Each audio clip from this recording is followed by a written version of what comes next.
Hey, what's going on, Guardians? My name is the Black Link, and of course with the Season of the Drifter, we got 3 brand new pinnacle weapons to chase after. One for Gambit, one for the Crucible, and of course one for the Vanguard. And in particular, that Vanguard Scout, the Oxygen SR3. We've gotten our hands on it, and in this video we're going to be showing you some quick tips for how you can farm up the requirements to get this weapon too. These suggestions can mostly be done solo and will allow you to farm up the required precision kills, orb generations, and even the strike completion requirements in a quick and efficient way so that you can walk away with this scout rifle after maybe a few hours of work. Let's go ahead and dive on into it. Now for the most part, that first step, getting the 1000 precision kills is going to be super easy. It's actually very likely that while you're doing these other steps, you'll probably get that one done just by chance. But if you're looking to farm just specifically those precision kills, I would recommend something that you're going to be doing a lot in this. Head into a Nightfall. You can solo queue into those, and then rather than going on with the mission, you can just head off into a lost sector. We've got Strange Terrain and the Will of the Thousands live this week for Nightfall strikes. And in both of those, you can just load up the strike and then head into a nearby lost sector and farm kills over and over again. This will get you really easy precision kills. And you won't have to be fighting with your teammates trying to get a kill before they do. You'll actually be doing this for the orb generation step as well. But there is a bit more of an optimized way to handle that.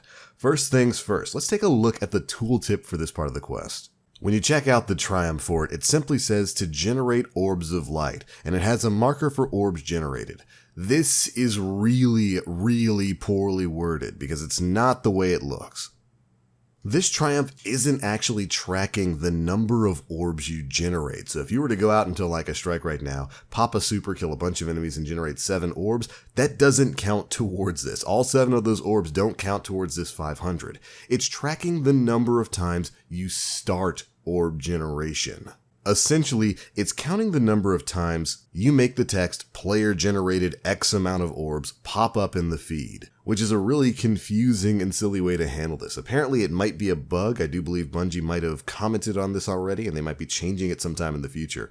But yeah, that confused a lot of players. So going out and generating like 7 orb supers isn't going to get this done any faster. And you'll be much better off either using a masterworked weapon inside one of those lost sectors like I said before, just getting double kills and generating orbs that way, or you could do something a little bit smarter. If you've got a Titan, well, we've got a strat for you. One of this week's Nightfalls is Savathun's Song, which is perfect. If you load that up and then head into one of the nearby lost sectors, you can head up against Golmut. You know, the giant friendly ogre that everybody tests their weapons against. Anyways, if you've got any of the sentinel trees leveled, you can actually just sit there blocking his shots to generate tons of orbs. And what's even better is if you have the Ursa Furiosa Titan exotic. You can sit there and block the Ogre's Eye Blast over and over again, which will recharge your super completely, meaning you're going to have a 100% super uptime and can just sit there continuously doing this over and over and over again, getting the 500 orb generation challenge done in no time flat. And guess what Xur is selling this week? That's right, the Ursa Furiosa.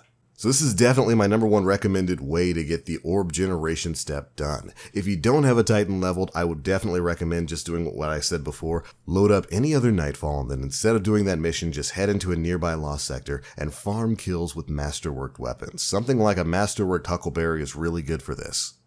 Every double kill you're going to generate an orb of light, but if you do have a Sentinel Titan leveled, definitely do this. This quest is tracked to Triumphs now, which is a really great change they made. It basically means you only have to complete this once to have it count for all of your characters, since it's Triumph tracked rather than just tracked on a bounty that can be picked up on an individual character. So even if you picked up this bounty first on your Warlock, you can swap over to your Titan and get this step done.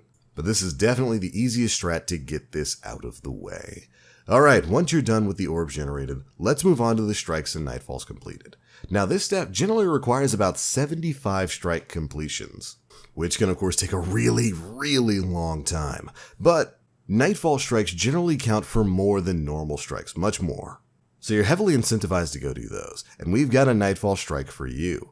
One of the strikes available this week is Strange Terrain, where you take on Nokris. This can be done really quickly.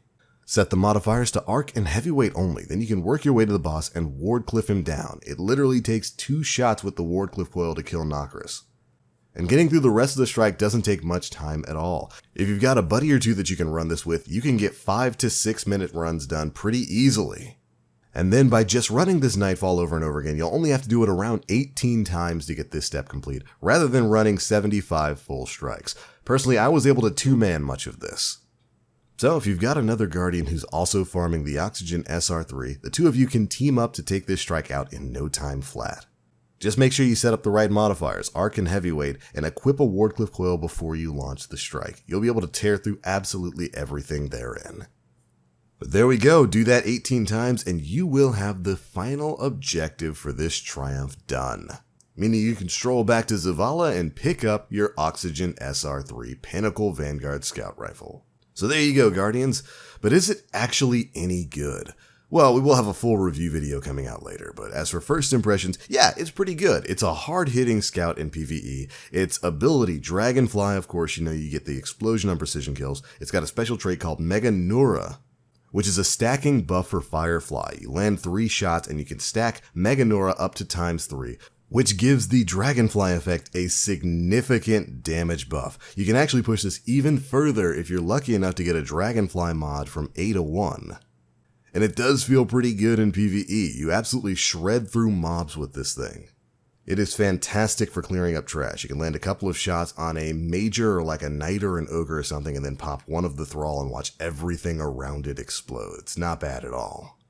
In PvP, it's alright. It's not really that much of a PvP weapon. I think this gun would benefit if it were in the 150 RPM archetype rather than being in the precision tier, the 180 RPM archetype, where it's got a pretty bad sitting time to kill of about 1 second. If it were in the 150 RPM tier, I think that would drop it down to about 0.87, which would be a bit more competitive, but I don't know if it's exactly meant to be a PvP weapon. In Gambit, this thing actually shreds.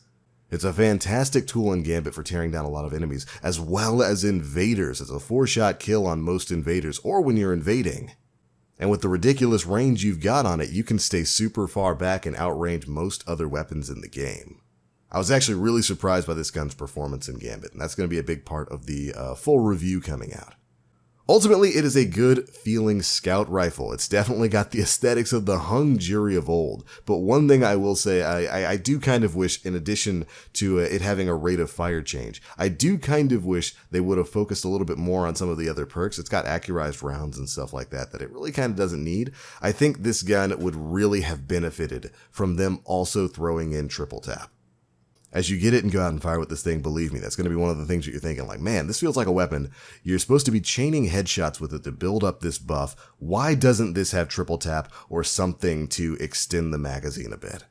And, I also kind of wish that the Mega Nura perk had a latent damage stacking buff as well upon, successive precision hits.